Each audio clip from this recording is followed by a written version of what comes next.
Good morning and welcome to this latest ZC3 Thought Leaders webinar. Many thanks to you all for attending.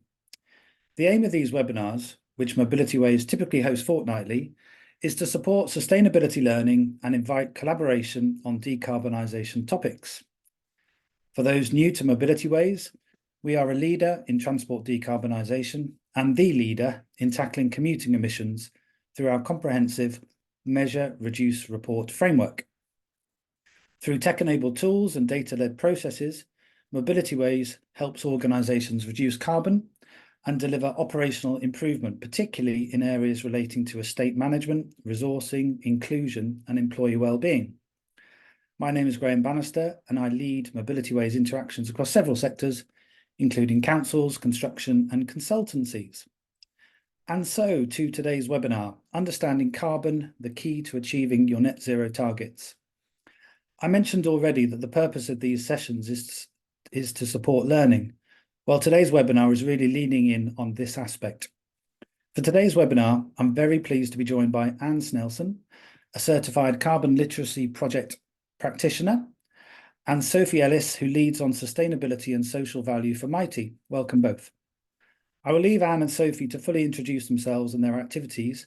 However, for context, Anne will start with an overview of the need for climate skills and the impetus this then provides for organisations transforming to net zero.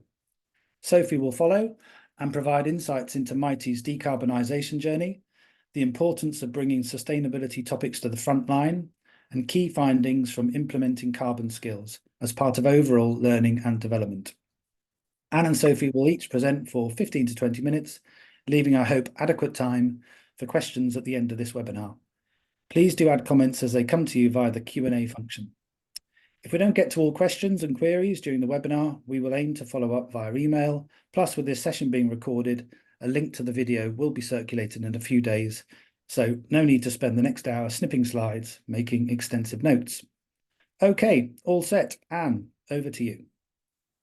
Well, thank you very much, Graham. It's lovely to be here. And yes, as Graham says, I'm Anne Snelson. I have set up a consultancy called Lead with Sustainability, which focuses very much on helping both individuals and businesses to reduce their emissions. Can I have the next slide, please? So in terms of my background, I've just said I've set up Lead with Sustainability, and this is a consultancy that I've been running since 2023. I did this really because I did carbon literacy project training myself, and it literally changed my life. And what I say at the beginning of my training, every time I do it, is I can't promise that it will do the same for the people that come along, but generally people do go out with a much, much better understanding of where we are and what we need to do.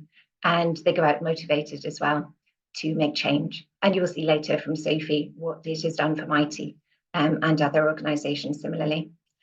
I have over 30 years experience working for a wide variety of organisations, and that's mostly been in marketing and communications for companies like Ringo, Co-Charger, which is an EV startup helping share electric vehicle chargers between neighbourhoods, Vodafone, and way back in the 1990s, I was a policy researcher for the Automobile Association. At that time, we were looking at reducing emissions because climate change was an issue even then. I was looking at doing things like car sharing, which Mobility Ways does far better now, getting motorists onto bicycles, and looking at things like road pricing. 30 years on, we still have these as challenges. My qualifications there, yes, I'm a certified carbon literacy project trainer. It's what I love to do because it just educates people, as Graham says, about where we are. Got an MBA, diploma in marketing, statistics degree from a long time ago, and last year I did the Cambridge Institute of Sustainability Leadership Business Management course. Thank you. Next slide, please. So why should we care about cutting emissions? Well, really, this is one of the biggest challenges that we have as humanity now. And I think we have got so inured to this that we don't really realise where we are and what we need to do. If you're like me, before I did the carbon literacy project training course, I kind of went 2050, net zero. I know that climate change is happening, but I didn't know enough about where we are and where we need to be. And when I did the carbon literacy project training course, it just really was such an eye-opener to me that we have to act now. We really do have to act now. Next slide, please. So this graph on the left shows you where we are in terms of temperatures. This is a graph since 1940 of the July temperatures each year. It shows you the highest ever temperature that we've had in the UK, over 40 degrees centigrade, a temperature that climate change scientists hoped that we would never achieve.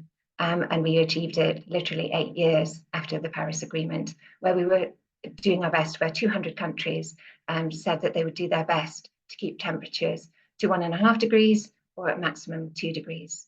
We've already had a year now of 1.5 degrees centigrade above base.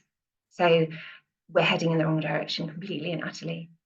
And as you can see from the graph on the right, the task ahead of us is just enormous. If you look at that black line, that is basically what has happened to carbon dioxide emissions.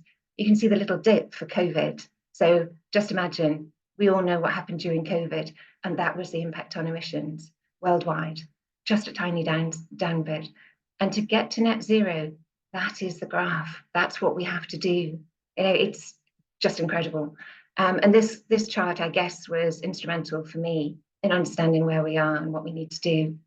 And as you can see, you know, if we'd started in the 1990s, 2000, when I was a policy researcher, the challenge would have been a whole lot less. The longer we leave it to actually start to really tackle this, the greater the stage that we have to go through in order to achieve that net zero target. Next slide, please. Some people say to me, it's only 1.5 degrees, you know, maybe it will be quite nice, you know, we'll have warmer weather. Hopefully, if you remember all the flooding, all the rain that we've had since the beginning of the year, every 1 degree of temperature, the atmosphere can actually hold an extra 7% of water. So just think about that, you know, we're getting hotter, so we have longer droughts. And then when we get the rain, it's just horrendous. So I'm going to show you now a little video which just explains what happens at 2 degrees centigrade. So if you can just play the video now, thank you. 2 degrees is the target for limiting the global temperature increase, but if greenhouse gas emissions were halted now, temperatures would still rise by up to 1 degree Celsius. 6,000 years ago, temperatures were at this level, and America's Midwest was a desert. The world's food production centres will become barren again. In this future, mountains lose their glaciers and rivers vanish, the Indian subcontinent fighting for survival. A 1 degree temperature increase could eliminate fresh water from 1/3 of the planet within 85 years. Warming at the poles happens faster than the global average. 40% of Arctic sea ice has disappeared in the last 30 years. While ice reflects heat, oceans absorb it, so as ice melts, the process becomes self-reinforcing. More ocean surface means more heat absorbed, which raises temperatures, making the ice less likely to reform. Mountainous regions are at greater risk of landslides as the permafrost which held them together for thousands of years melts away. Low-lying countries like the Maldives are submerged as sea levels rise, and countries already hit by hurricanes face ever greater storms. At a 2 degree rise, people begin to die in what are now considered normal summers. In 2003, with temperatures 2.3 degrees above average, 52,000 people died across Europe. Plant growth slows down, then stops. They don't absorb carbon dioxide as efficiently, instead emitting it. The extra carbon sees global warming spiral out of control. 125,000 years ago, when temperatures were 2 degrees higher, sea levels were up by 6 meters. Today, that extra water makes up our polar ice, which is melting. By the year 2100, sea levels could rise by 1 meter, displacing 10% of the world's population. In this 2 degree future, ecosystems across the globe collapse as species migrate and fall out of sync. 1/3 of all life on Earth faces extinction. Scientists say we can still avoid a 2 degree rise if we limit our carbon emissions to no more than 2.9 trillion tonnes. We've already used 1.9 trillion tonnes. We have 1 trillion left to use between now and forever. At the current rate, we'll use it in just 21 years. Thank you. That was actually 8 years ago as well. So we have, as you can see from the graph previously, continued to increase our carbon emissions. And that was 23 years for 2 degrees centigrade. I mean, the difficulty with greenhouse gases is they are there constantly. So the more that we add to it, it's like a blanket. Basically, the Earth continues to heat. And those greenhouse gas emissions stay around for hundreds of years, even thousands of years in some instances. So we are having problems. We need to do something urgently. And transport, as you can see, is key. In 2023, 29% of our domestic emissions were due to transport. That doesn't even include international flights. This is for the UK government, UK-based figures. And traffic could grow by up to 50%, 54% between 2025 and 2060. So we really have to think about, how can we limit transport? How can we make it better? How can we reduce our need to travel, or at least make sure that every way that we travel, if as much as possible, can be using renewable electricity instead of using fossil fuels? Transport emissions, according to the Climate Change Committee, have to reduce by 70% by 2035. You just think, if you were just taking your travel at the moment, how would you cut your travel emissions by 70%, other than by moving to an electric vehicle? The IPCC says that emission growth has to halt by 2025 and half by 2030 in order for us to meet our net zero targets. Again, another figure that I sat there and thought, well, 2050, we've got plenty of time. We really don't. We need to be making change now. And in terms of dedicated training, sustainability resources, education, people just need to know where we are, what we can do, what are the big things that we can do, because the pace of change is too slow. We're just not acting enough. And the next slide just shows a quote. I mean, I could have chosen numerous different people. I like this one really because it just says what we need to do. We need to start acting now. It is real. There is no other area where we would question scientists, is there? Why is there a query around climate change? Why is there a query around the need to act? It is happening, and we need to face that. Next slide, please. Why do we need to do things? Because it will cost far more not to. The world could save £10 trillion, over £10 trillion, $12 trillion, according to Oxford University researchers, by moving more quickly to net zero. There are masses of opportunities in terms of more, electrification, things around energy, moving to renewables, that we just need to start getting on with and seeing those opportunities. There are opportunities for businesses, countless opportunities for each of you to develop really sustainable options, and often those will cost far less than the options that you're using at the moment. As I mentioned, storms, floods, fire costs, they are already costing $16 million per hour, and that will only get worse. And there is also obviously legislation. The UK government has a legal requirement to meet the 2050 targets. So they are bringing in, obviously annual reporting for the largest organisations. That's going to come down to smaller organisations too. There's European legislation as well coming in. So the sooner you start to measure what your emissions are and have plans for how to reduce them, the better. And one of the key ways of doing this is for your employees to actually start thinking about this and seeing it as an imperative.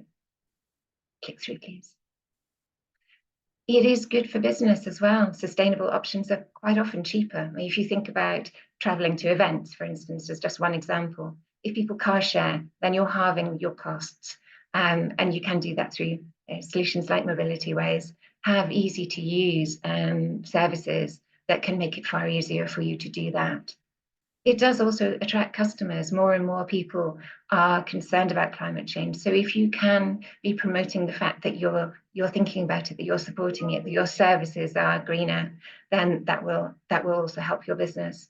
And it will mean that you can protect and enhance your supply chains and think about those mitigations that you need to make for storms, floods and fires. Think about how your business is going to be impacted. It also helps motivate and retain staff. If your staff are saving masses of costs on commuting, for instance, a really big area where you can save lots of emissions, I've said, with Mobility Ways, or whatever, that will help to retain them. If you're putting in electric vehicle chargers at your business sites so that people who can't install a charger at home can charge while they're in the office, those are all fantastic ways to keep the best staff, to retain them, to encourage, the best staff to actually come and work for you too. Those will be critical over the next 5 to 10 years. Next slide, please. Just a little bit around the worldwide weather impacts. 2023, the hottest year on record. I know we've heard it so many times, and that's because every year is hotter than the previous one, pretty much. Last year, 10 countries and territories saw severe flooding in just 12 days, masses of people killed.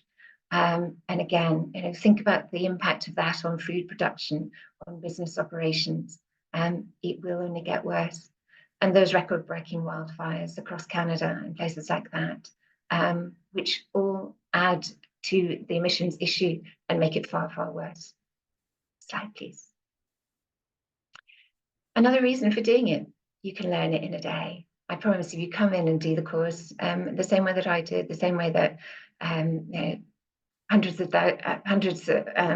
thousands of people are doing. We trained 2,300 people in December on one day with the Carbon Literacy Project.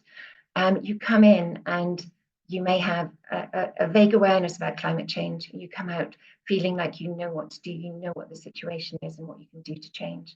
And it gives real motivation because everybody coming on the course makes a pledge for what they're going to do in both their personal life and also for their business in terms of cutting emissions. And those are just some of the areas that we cover. It's a pretty full-packed day. Next slide, please. This is what the CLP achieves. You can see that bottom figure, between 5 and 15% carbon savings per person who come on the course per annum. And that bottom left-hand one, 335,000 tonnes of carbon dioxide equivalents saved in terms of carbon. It is a fabulous course, and it covers all you need to know in a day. Next slide, please. Why else to do it? Because it actually makes people feel good. It makes your staff feel good. I've just put a few quotes here. I'm sure that you'll learn from Sophie as well how Mitie felt about it. It is, yes, depressing, but it's also inspiring. People come away understanding what they need to do, having real ideas for what they can do, and a hunger to learn as well. Next quote, please. This one was from Rob Fletcher, CEO of Landor Links, so in charge of parking review and local transport today.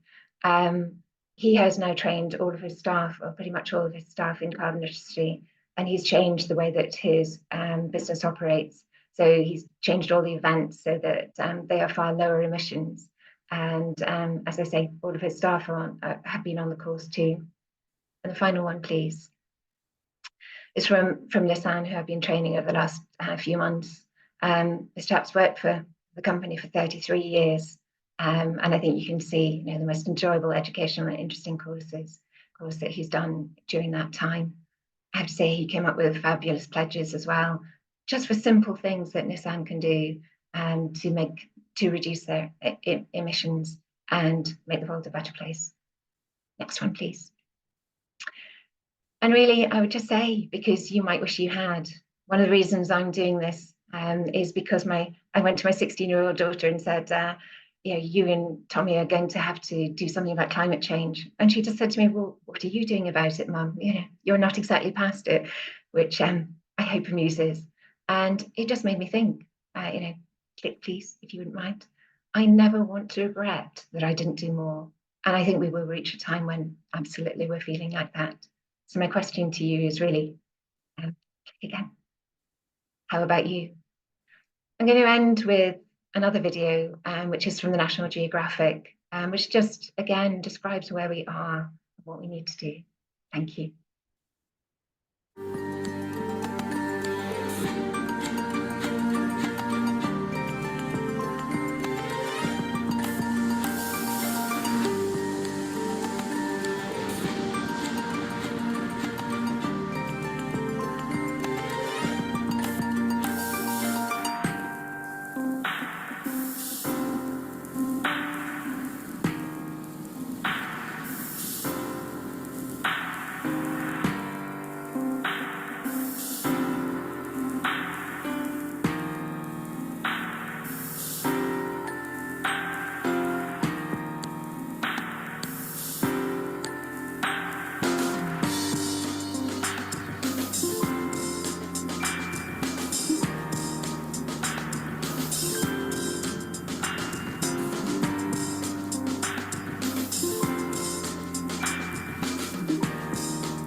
If you do want more information, there's my details. I'm sure Graham and the team will also put my details somewhere for you to be able to come through as well. I would just urge you, be bold. Let's make a difference. Thank you. Thanks, Anne. Fantastic. I know one of our colleagues has attended one of your courses, so looking forward to her feedback on that. But absolutely, I think it's important that we get the foundations right. And I guess on that basis, want to hand across to Sophie, who is not only taking those foundations but building on them. Sophie. Thank you very much. Thank you, Anne, as well. They were really insightful. Although I read those stats nearly every day, they're still shocking, aren't they? It's heart-wrenching to think where we might end up. But yes, thank you for having me on the webinar. I'm Sophie Ellis, Sustainability and Social Value Manager at Mitie. For anyone who hasn't heard of Mitie before, we're a facilities management company. So we cover everything from security and cleaning to solar panels and living walls, with a specific focus on decarbonisation. We're the largest FM in the UK, about 58,000 employees at the moment, so a pretty big organisation. And yes, we'll be talking about sustainable commuting, the sort of the training that we've come to, and sort of the background and context as to why we decided that we needed to roll out this training. If we could move on, please. Thank you. So just for a bit of context, at Mitie we have our social value framework, and that consists of 5 pillars. So we've got people, where we focus on diversity and training; responsible supply chain, where we work with our suppliers to accelerate their net zero journeys, but also to make sure that they're aligned to our key priorities; community, where we have our volunteering, giving back programme. All of our salaried colleagues get 1 day for volunteering a year that they can spend on any cause they wish. And this is also the home of our Mitie Foundation, our charitable arm, where we focus on providing employability skills and opportunities to underrepresented groups and communities. Environment, which is the home of our Plan Zero strategy. So we've made some ambitious targets to reach net zero by 2025 for scope 1 and 2, and net zero for scope 3 by 2035. And then innovation is our pillar that's embedded within everything we do. It ensures that we're using sort of the latest technologies and processes to retain the industry leading position that we're aiming for. And then we've got 14 ESG targets across all of those. The first 4 pillars, as I said, innovation is just embedded throughout everything we do. So if you want to read a bit more about our strategy and our targets, that's all publicly available on our ESG website. If we can move on, please. Lovely. So this is our Plan Zero initiative. As I said, we've got the 2 sort of target deadlines of 2025 for scope 1 and 2, 2035 for scope 3. The 2025 target was launched back in 2020, so yeah, good 4 years ago now. That sort of sparked some analysis into what actually are our emissions coming from, which are our biggest emitters. And we identified that our fleet was our biggest emitter. So the fuel that we were consuming to keep our fleet on the road was comprising 96% of our scope 1 and 2, so a massive majority. That sparked our electric vehicle transition. So we've now got one of the largest EV fleets in the UK, over 5,000 EVs on the road. And we've seen that decrease our emissions intensity by about 40% over the last 2 years. So hugely impactful project. And then the remaining 4% of our scope 1 and 2 are our buildings, so electricity and gas. So we are targeting our full estate to optimise all of our buildings through our building management system, and also to make some of our sites to decarbonise them. So we've now got 17 fully decarbonised sites in our estate, and we're targeting for more and more every year, where we've replaced gas boilers for air source heat pumps. So that's targeting the remaining of our scope 1 and 2. Then we've got our scope 3, which is slightly more challenging, as we're not fully in control of those emissions. But what we're focusing on at the moment is improving our data collection processes. So we do get all of our data externally verified by a third-party organisation. So that has sort of directed what data we can actually use as part of our emissions portfolio. But one of our big sort of key areas is to improve the data analysis, use as much accurate data as possible, and reduce our reliance on our average data, we've found historically that the more accurate data we collect, it produces the lowest figures as well. So it's sort of a win-win, an extra driver to get more accurate data as possible. And actually in the last year, we reduced our scope 3 emissions by 10%, which was really positive, hoping for a similar reduction this year. But as I said, they're all going through verification at the moment, so we don't have anything finalised yet. And then just on the right-hand side of the screen there, you can see some of our accreditations. So we're on the A list for CDP climate change. We're platinum rated through SFMI, which is the Sustainable Facilities Management Index. We have ISO standards across the group. And last year we were verified by the Science Based Target Initiative for our near-term, long-term and net zero targets. So we're one of only 219 companies globally to have validation across all those 3 categories. So we'd like to say we're quite well versed in the environment space. And if we could move on, please. Lovely. So we have conducted all of that decarbonisation in-house to build up our own skills and capabilities so that we could then come forward with a customer proposition. So we put together Mitie Plan Zero Decarbonisation Delivered. It's our end-to-end holistic suite of solutions covering waste, biodiversity, energy, carbon, data reporting, automation, and now we're bringing that to our customers. Because obviously the size of the company that we are, we do have quite a lot of power and influence. So we want to put that to good. So we have about 3,000 customers, 8,000 suppliers. So our aim is really to embed these sustainable choices and these low carbon solutions to really contribute to wider national targets of net zero. So as we were going through this whole process, one thing that we did identify is that we weren't really sharing this progression and this journey with our colleagues enough. That was the feedback we were getting from our sort of colleague engagement initiatives. So we run an upload survey every year to get, I think it's called My Voice now actually, to get our colleague interactions and their feedback.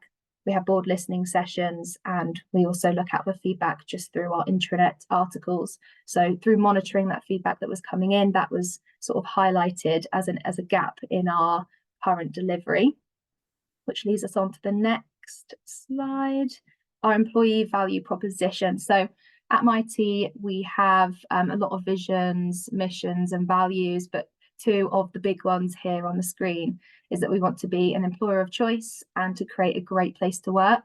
And we understand that if we want to achieve those things, we need to focus on these 3 key areas and excel at them too, that are specifically related to our people. So the first one is benefits, sort of the benefits package that we offer our colleagues. We have received quite a few awards in this category, so we know we're quite industry leading in that space as well. ED&I, so equality, diversity and inclusion. We have an ED&I strategy. Our head of ED&I drives that. This strategy focuses on 4 pillars. One of those is creating career fulfillment, which is achieved through progression opportunities, which we know learning and development heavily supports. And then training. So training is a massive area for Mitie. We are solely a people business. We don't really produce products, we produce services, and we rely on our people to make those services of a very high standard and have a consistent, exceptional delivery throughout all of our people. And we know that training is one way that we achieve that. So because of the size of Mitie, we pay into the apprenticeship levy. So we really make use of the apprenticeship schemes that are available. So we have over 80 different apprenticeship schemes. We encourage all of our colleagues to draw down on these opportunities to use them. And we have a target by next financial year for 5% of our total workforce that are eligible to have gone through an apprenticeship. So it's definitely a real high priority for us. Aside from this sort of apprenticeship training, we offer more informal training as well. And one of those programs is our Action Now. It's our sustainability program. So if we could move on to the next. Lovely. So Action Now is our sustainability program, training program that really was aimed to the front line. So during some of our analysis of our people and who was giving the feedback to us around that gap in understanding our progression in this area, was that we weren't reaching our frontline. And that is something that we have identified previously. They are the more complex community to reach. They don't always have a Mitie email address. They aren't desk-based. They're very much on the road. They're going to client sites. So they are the hardest to pin down, really. So we wanted to produce a training campaign that was specifically designed to reach these people. So we came up with Action Now. We developed it in collaboration with the Supply Chain Sustainability School and Rio. So we were ensuring really high quality content, but also really engaging content as well. So we've got a mix of videos, quizzes in there. We wanted to make the training fully accessible, fully inclusive. We needed to cover all of the different learning types, so for it to be fully inclusive. So we sort of categorized that as read, watch, listen, and do. And we also put in some activities for people to take back to their families, maybe their partners or their children, to get the whole family involved. So we wanted to cover all the basis with this training. As you can see there on the right, there's 4 different topics. So we initially planned it as a 12-month program, a different topic every quarter, and then a different module every month. So there was a continuous sort of cycle of content coming out. So energy, carbon and biodiversity we kicked off with, then circular economy and resource efficiency, social value and sustainable procurement. We are currently at the circular economy and resource efficiency topic, and we've already received around 9,000 interactions with the training. So a really successful program for the size of company that Mitie is. Very successful engagement from our perspective.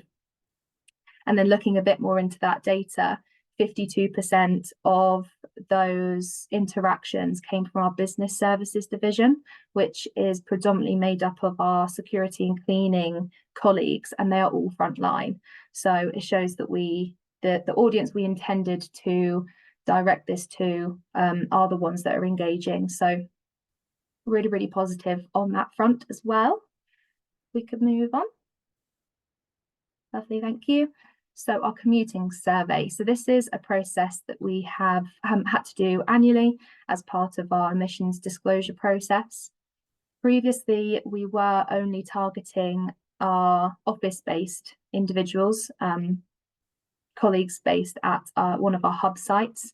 But since going through the science-based target process, we've had to expand the scope of the individuals that are included in the commuting survey to everyone, basically.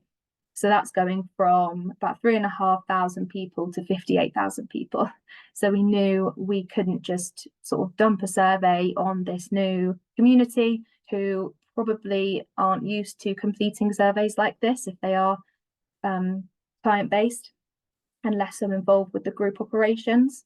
So we knew we had to develop some a training and awareness campaign. So we thought it would be a good idea to include this into the wider Action Now training campaign and follow the same format. We were getting really good engagement, good feedback.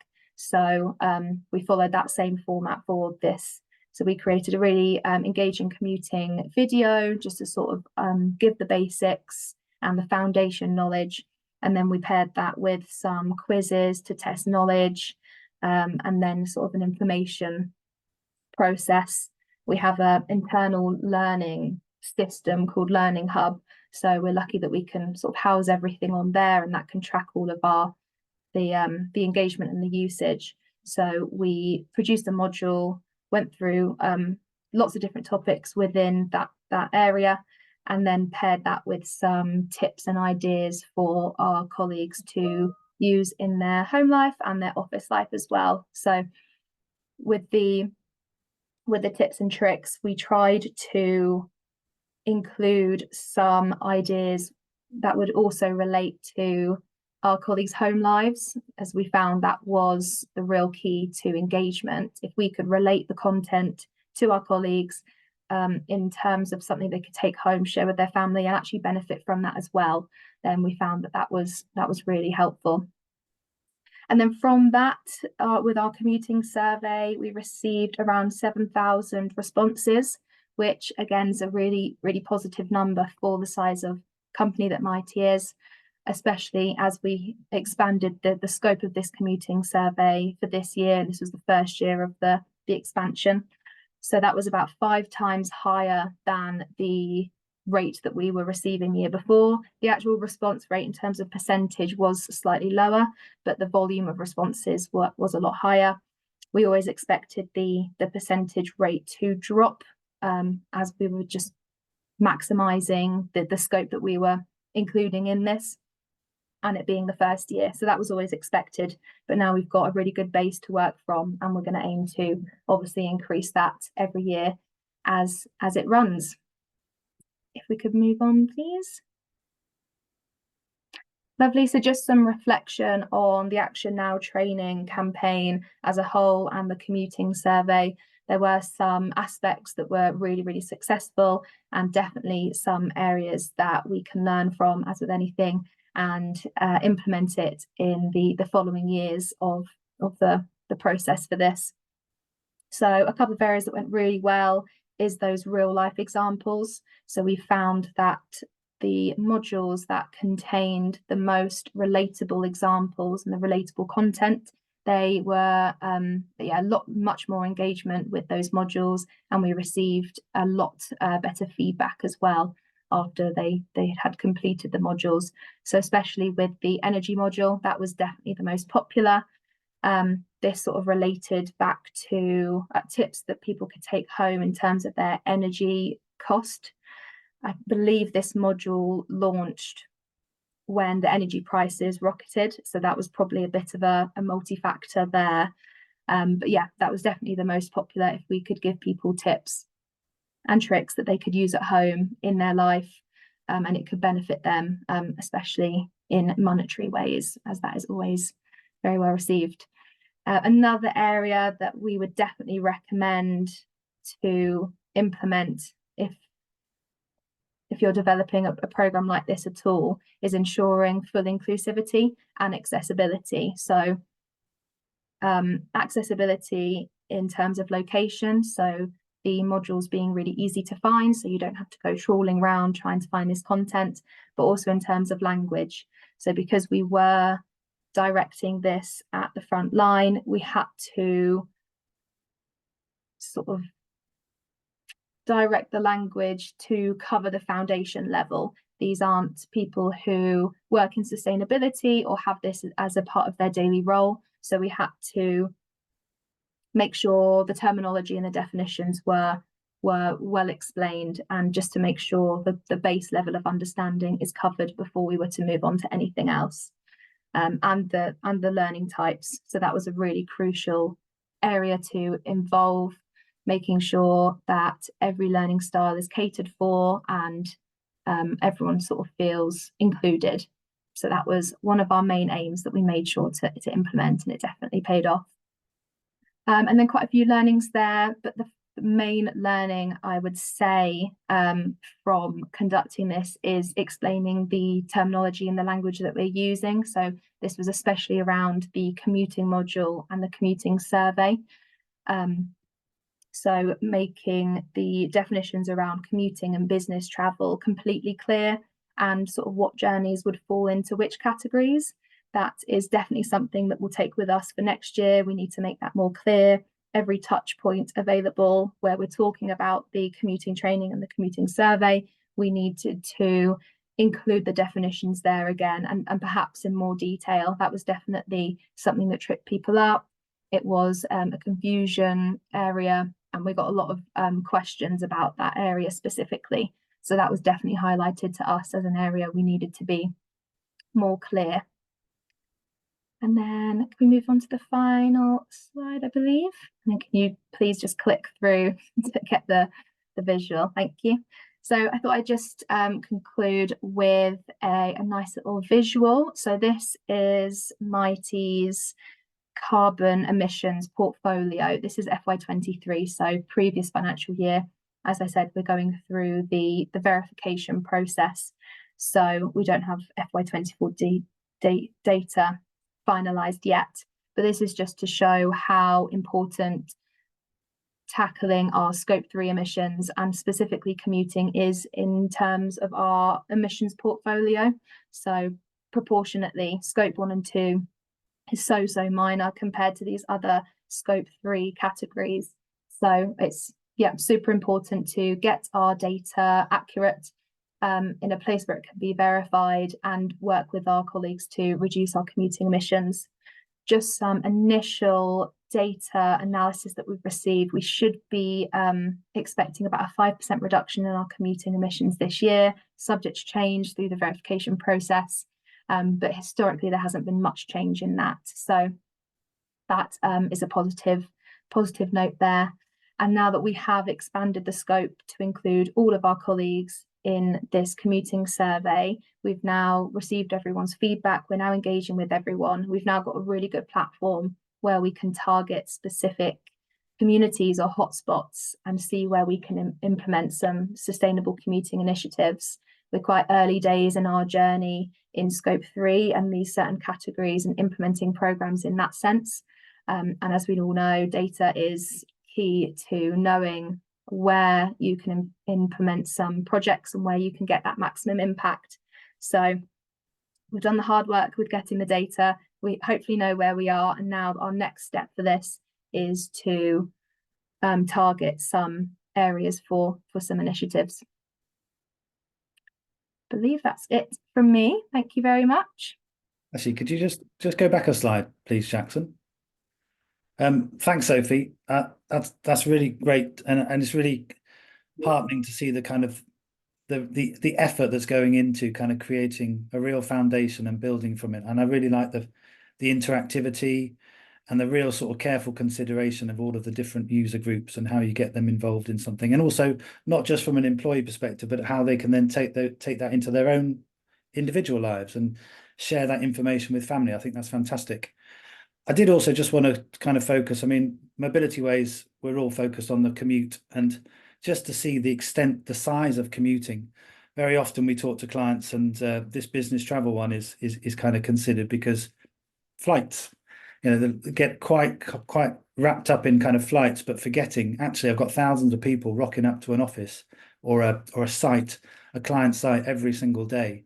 I mean, typically we see average commuter emissions of around a ton per person per year. So that actually parallels quite nicely. If you've got 58,000 employees, you're not far off, particularly if you then consider you've got lots of people who work in urban areas. I mean, I don't know what the number is of number of staff who work in London, but very unlikely that lots of those people would travel by car. So instantly their carbon footprint is a lot lower.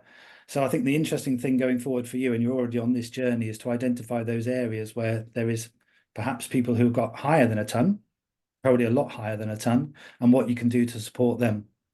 Okay, we've got around 15 minutes. Some questions are coming through. I'd love to see some more. Whilst I let them build for a couple of minutes, just a couple of things from us. So we absolutely advocate for the work of Anne and the Carbon Literacy Project. But just to say, if you want to dive into something, so the daily, the day course that's provided by CLP, definitely something you should be looking at. If you've got less time for now and you just want to kind of have a quick look at commuting, we have a course that's free. It's only half an hour, probably take you 20 minutes actually, to discuss to get into commutology. Commutology is the phrase that Mobility Ways has coined to describe the science of decarbonising the commute. So take a look at that. I think that the link is being put into the chat. So if you want to get level 1 certified and become a commutologist, please use that. Next slide as well is just to kind of signpost our next webinar. So we're going to be looking at public transport uptake with Centre for Cities. Centre for Cities has done a fantastic study at the end of last year called Gear Shift, which looked at, it's probably the clearest report I've ever seen about the implications of commuting and emissions, and reflecting on the fact of cities in the UK compared to their counterparts in Europe, how much more there is public transport use for commute. And so when we're thinking about all of the stuff that needs to be happen, thinking about the overriding framework and what companies need to do, a key part is to get people out of cars onto public transport. So reflecting on that is going to be an interesting one in a couple of weeks' time. So another one you might want to look at. Right. Questions. Great. More have come in while I've been speaking. So I will start with, let's start with one here. It says one for Sophie. Your Scope 3 commuting data, is that from a self-completion survey, or was that 14% response rate? I think, So yeah. Go on. No. Well, we receive our commuting data from our commuting survey. So it's employees filling in their travel. It's a travel survey, and we're receiving travel patterns. And then we use conversion factors linked to the GHG protocol and DEFRA to then convert the miles that they give us in the transport method that they give us to then produce that data. So it is colleague supplied information that we then analyze in the background. That answers the question. Yeah, I think it does.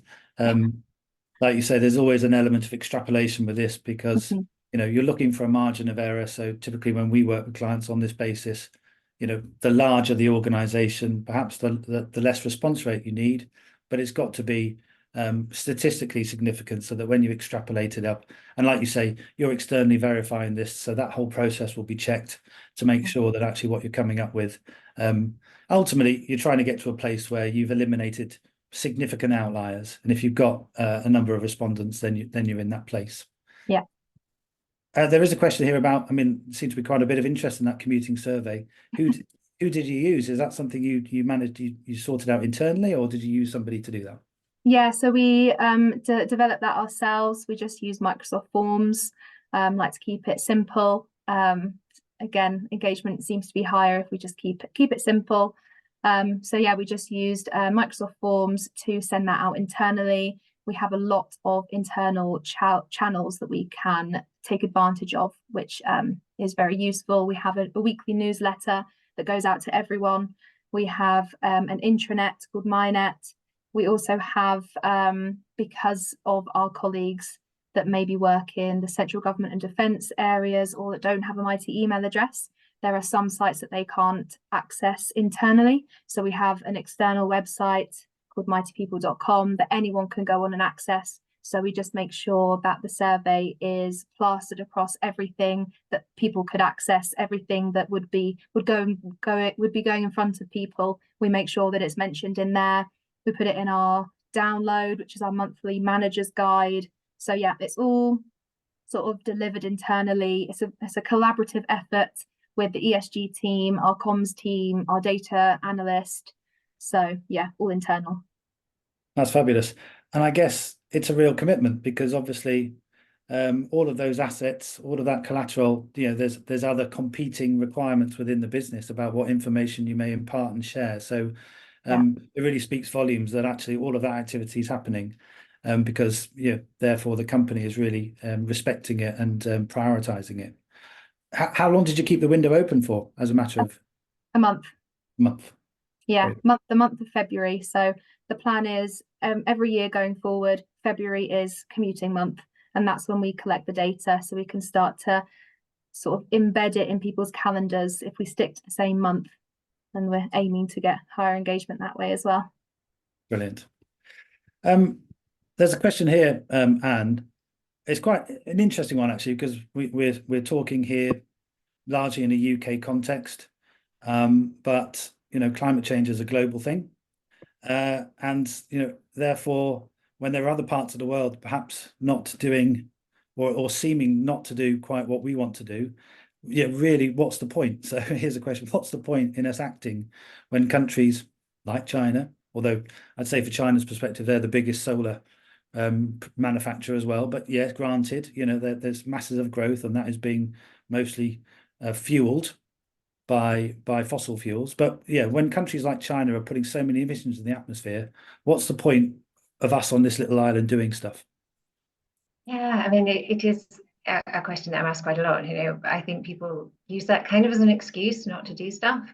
And certainly, as you say, you know, half of all electric vehicles are now sold in China. I mean, you may have seen if you're in the transport arena, you know, we are going to get a massive influx of electric vehicles from China because they are pushing ahead so much with this. And I think that's what's interesting, that the countries that are around the equator, who are the ones who are experiencing climate change the worst already, are actually the ones that are most likely to be acting. So yes, China is leading the way in wind, it's leading the way in solar, it's leading the way in electric vehicles, it's promoting sustainable transport, so that electric buses are cheaper to use than cars. And we all have a role to play, we all have a responsibility. And I mean, yes, at the moment, dare I say, our government doesn't seem to be really pushing the right buttons. And my view on this very much is sort of, as I ended up my presentation, you know, if you feel like at some point you're going to regret not doing something, I would say act, because it will make you feel better. And the more that individuals act, the more that businesses act, the more that government will. Certainly on my Cambridge course, they described it as a triangle. There's businesses, there's individuals, and there's government. And any two of those can act to influence the third. So yeah, I mean, let's all influence our businesses. Let's all do what we can to influence government as well. And as a business, you have a responsibility as well. That's really interesting, actually. If you when you describe it like that, government, businesses, and individuals. I mean, we very much advocate for businesses, and indeed in our interactions with, I would say, government, so councils and authorities, you know, very much requesting that they kind of be part of that business engagement process. Councils and authorities are a large employer in their own right. There are others within their cities and their regions that in effect are the placemakers. You know, Mitie, as a large employer in the UK, is a placemaker. It needs to be supporting that, and is doing so. And that's where I really see a great opportunity, that business engagement piece. It's quite difficult to kind of broadcast general information, you know, the government-led kind of activity, but actually a business such as Mitie that's taken that effort to really coordinate marketing and communication and information, imparting information through, is really important. I guess from an individual perspective, changed? I mean, is there anything that you've done yourselves? I mean, we probably all need to come off this call and say, okay, is there one thing that I should start doing? I mean, is there anything that you've done yourselves? Yeah, I mean, so when I did the carbon literacy project training course, I actually did the online version first and then got my certification through a group probably 2 or 3 months later. By the time I did that training, so when I first did the online course, I thought, gosh, this is, you know, mind blowing. I have to do something. And I thought, I work from home, you know, I work remotely. I didn't actually need to use my car that much. And I thought, well, let me see how I go with reducing my car use. By the time I was doing the course, my battery had gone flat. And the trauma of actually having to sit there with my car running for 40 minutes to recharge my battery was enough for me just to go, I'm going to give that up. So I did that straight away. I guess since then, I have done other things. So I haven't flown since. That's not to say I won't ever, but at the moment, that's how I'm feeling. I mean, hopefully if we get greener transport, then that might be an option later on.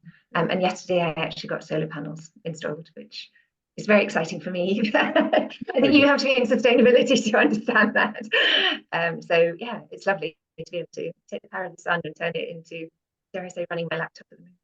I mean, energy is an interesting one, because you mentioned, Sophie, that the energy course that you or information that you gave to colleagues was the one that was really came through. I mean, anything from your side in terms of what you've done in terms of sustainability? Yeah, so I'd say I try and sort of embed it in everything I do, even just like flicking off switches. But the two biggest things I would say that I've probably done since is changing my energy tariff. So I'm now on a renewable one. That was quite an easy one, quick win on my side. Not too much, not too time consuming to get that one done. And the other one is actually around food waste. So upon looking into sort of what are the big emitters worldwide, food waste is up there.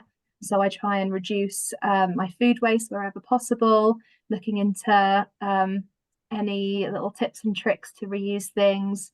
Even so, I've got a dog, and apparently eggshells are really good for them. So whenever I have eggs, I roast the eggshell in the oven and then crush that up, and it's really good for them. So little things like that, not to waste food, to make use of everything, and also to shop locally as well. So it'd be it was surprising for me when I then did start taking an interest in seeing where my food was from, how many miles some food flies, and it really put me off buying certain foods that have flown so far.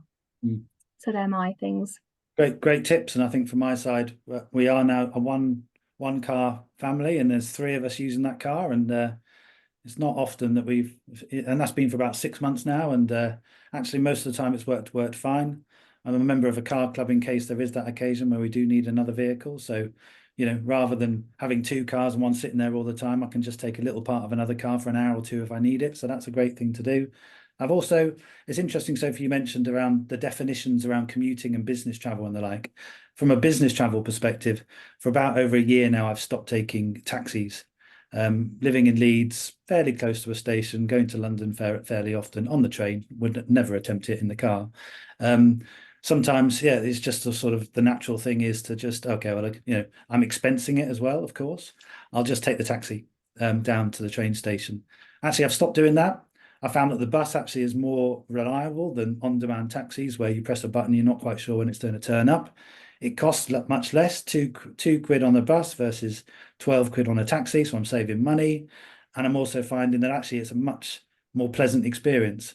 I know the bus is coming, I can see it on the app, which is fantastic. I read the paper, I listen to some music. I don't have to listen to the taxi person telling me that the roads are rubbish and what are they doing with Leeds train station. So all in all, I'm saving money. And you know, I'm feeling good about it. Yes, I have to be a little bit more organized, and I think one of the things with all aspects of climate change is we have to be a bit more organized. We have to think a little bit more. We have to change the habits. But these type of things can really make a difference. There are other questions. I mean, an interesting one here about, we've got, let me just check, a couple of minutes. There's one here about, it's around commuting or travel. What steps are you taking to encourage alternative commuting to vehicle use, particularly in areas where public transport is limited or significantly increases the commute time? I mean, just generally, I mean, I did see, Sophie, you had cycle to work as an option. Where are you in terms of that journey, in terms of? So I'd say that is that's the area where we're just embarking, really. So the whole data collection was our first step. We obviously have the cycle to work scheme. I think we have 2 or 3 windows that open a year and everyone can apply to that. We're rolling out our EV transition. So about 90, our company car fleet is 90% electric. So that's probably the biggest impact that we're having in that sense.